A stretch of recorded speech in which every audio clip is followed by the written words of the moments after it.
नमस्कार दोस्तों, आपका स्वागत है आपके अपने channel yes you can invest पे। स्टॉक मार्केट में बुल रन अपने फुल स्विंग पे चल रहा है। जो रिटर्न्स पूरे साल में नहीं बने, कुछ स्टॉक्स में तो कुछ सालों में नहीं बने, वो रिटर्न्स एक क्वार्टर के अंदर ही मिल रहा है स्टॉक्स पे। लेकिन अब इस समय का वरी ये है कि ऑलरेडी सारे स्टॉक्स जो हमारे रडार पे थे या वॉच लिस्ट में थे वो ऑलरेडी भाग रहे हैं, ऑलरेडी हाइस बनाए हुए हैं। फ्यूचर बेनिफिट के लिए अब किन स्टॉक्स में हम इन्वेस्ट करें? जो स्टॉक्स ऑलरेडी हाई पे हैं उनमें इन्वेस्ट करके तो अपना रिस्क एक्सपोजर बढ़ाने वाली बात है, क्योंकि स्टॉक्स जो भागते हैं वो एक समय के बाद कंसोलिडेट होते हैं। अभी एक दिन के इस झटके ने मार्केट के सबके कान खड़े कर दिए थे। एनालिस्ट अपने व्यूज देने लगे थे कि small and mid cap stocks जो हैं वो क्रैश करने वाले हैं। तो इस तरह के एनालिसिस आने लगते हैं। मैं समझ सकता हूँ कि सवाल एक बड़े परसेंटेज ऑफ इन्वेस्टर्स का होगा कि इस बुल रन में इन्वेस्ट करे कहाँ, क्योंकि जो भी स्टॉक दिख रहा है वो सब भागता ही दिख रहा है, ऑलरेडी भागा हुआ दिख रहा है। कोई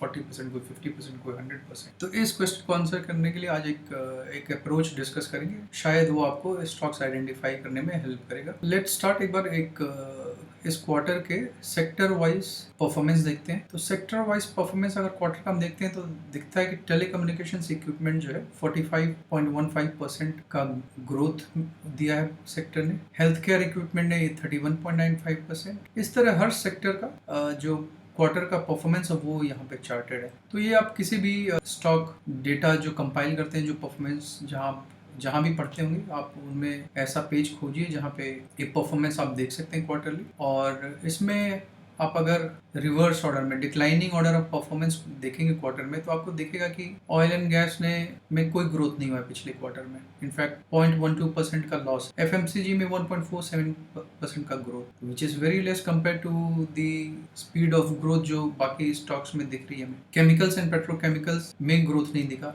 ये देखिए, जो हम डिस्कशन ओवर टाइम करते रहते हैं अपने चैनल पे, वो चीज़ यहाँ भी दिख रही है।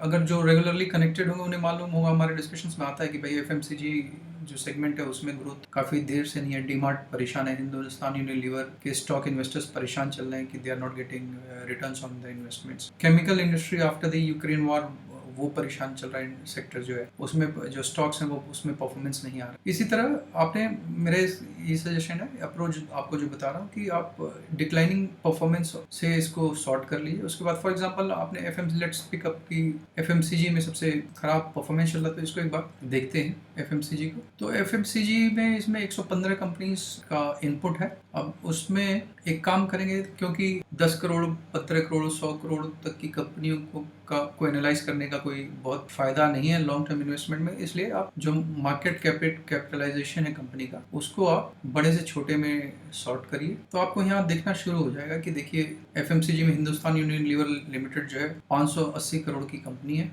सबसे ऊपर है। परफॉर्मेंस में भी आपको दिख रहा होगा कि इनफैक्ट एक साल से इस कंपनी ने अपने इन्वेस्टर्स को वैल्यू ऐड करके नहीं दिया है। एक साल में नेगेटिव 3.5% का ग्रोथ है, एक क्वार्टर में नेगेटिव 8.2% का ग्रोथ है, एंड मंथ में नेगेटिव 2.5 एंड सो ऑन। तो हिंदुस्तान यूनिलीवर लिमिटेड आपको भी मालूम है, मुझे भी मालूम है कि खराब कंपनी नहीं। इसका अगर एक बार आपको मैं इसके बुक्स आपको दिखा दें, तो बुक्स में आप देखेंगे कि जो जून क्वार्टर के रिजल्ट्स थे वो पिछले जून क्वार्टर से बेटर थे। जून 2022 में 14,757 करोड़ का सेल्स था। इस साल जून 2023 में 15,679 करोड़ का सेल था। सिमिलरली जो नेट प्रॉफिट है उसमें भी ग्रोथ था, और एक क्वार्टर ऑन क्वार्टर दिखता है। और अभी से नहीं, कंपनी हमेशा से काफ़ी ग्रोइंग मोड में ही रही है, लेकिन FMCG as a whole performance positive performance देने में थोड़ा तकलीफों में चल रही है इन्वेस्टर्स के लिए। इसका चार्ट भी अगर आपको दिखाएं, अब एक साल का चार्ट देखेंगे, बस वर्टिकल मूवमेंट है, up and down up and down. लेकिन अगर आप इसी को मैं आपको लॉन्ग टर्म में दिखाऊं तो it's a stock with super growth performance. जो 2006 में इन्वेस्टेड रहे होंगे कंपनी में, 272 रुपए का स्टॉक था, आज के डेट में 2,500 का। तो करीब करीब 9-10 टाइम्स का ग्रोथ दिया है कंपनी ने 2006 से। लेकिन ये पिछले आप एक साल 1.5 साल से देखेंगे, ये वर्टिकल मूवमेंट में है, कंपनी कंसोलिडेशन में है, और बुक्स में ऐसी कोई खराबी भी नहीं दिख रही है। सिमिलरली अदर स्टॉक्स भी देखिए, फॉर एग्जांपल मान लीजिए आपने नेस्ले उठाया। नेस्ले दिखता है कि क्वार्टर में 1.5% का नेगेटिव ग्रोथ था, लेकिन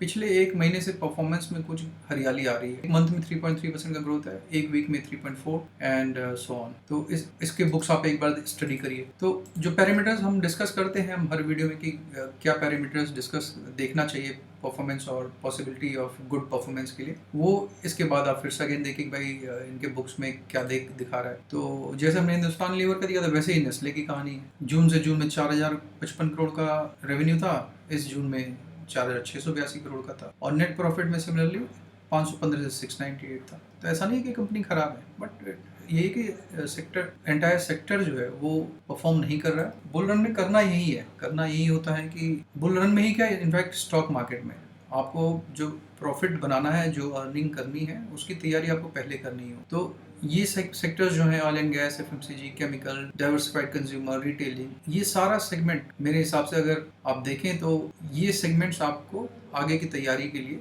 स्टॉक्स देंगे। तो इन पे अपना स्टडी करिए। केमिकल्स उठा लीजिए, केमिकल्स काफ़ी समय से परफॉर्मेंस नहीं दे रहा है, और केमिकल्स इस दौरान से पहले काफ़ी अच्छा परफॉर्मेंस देता था, काफ़ी मल्टी बैगर्स दिए हैं। तो इसमें भी सेम काम करें, मार्केट कैप के हिसाब से डिसेंडिंग ऑर्डर में करें, और उसके बाद फिर देखिए पिडिलाइट है। पिडिलाइट एक साल से इसने इन्वेस्टर्स को रिटर्न बना के नहीं दिया, लेकिन 3 साल में इतने फ्लैट परफॉर्मेंस के बाद भी आप देखेंगे 65.65% का ग्रोथ, 10 ईयर में 938% का growth, and they are good companies और डिस्काउंट पे मिल रहे हैं आप। तो this is the time to invest. Identify stocks which have not performed despite of having good books, good fundamentals, good financials, और उसमें इन्वेस्ट करिए। आपको नंबर्स आपको पढ़ने पड़ेंगे, तो ये अप्रोच यूज करिए। ये स्टॉक्स आपको वैल्यू बना के देंगे। बुल रन तो अभी चल रहा है, ये कुछ दिन में खत्म हो जाएगा, स्टॉक्स हैं वो कंसोलिडेशन करने लगेंगे। तो फिर उसके बाद क्या होता है कि जो सेक्टर्स नहीं चले तो उनका समय आता है, और इस सेक्टर का साइकिल हर समय कोई ना कोई सेक्टर कंसोलिडेट कर रहा होगा,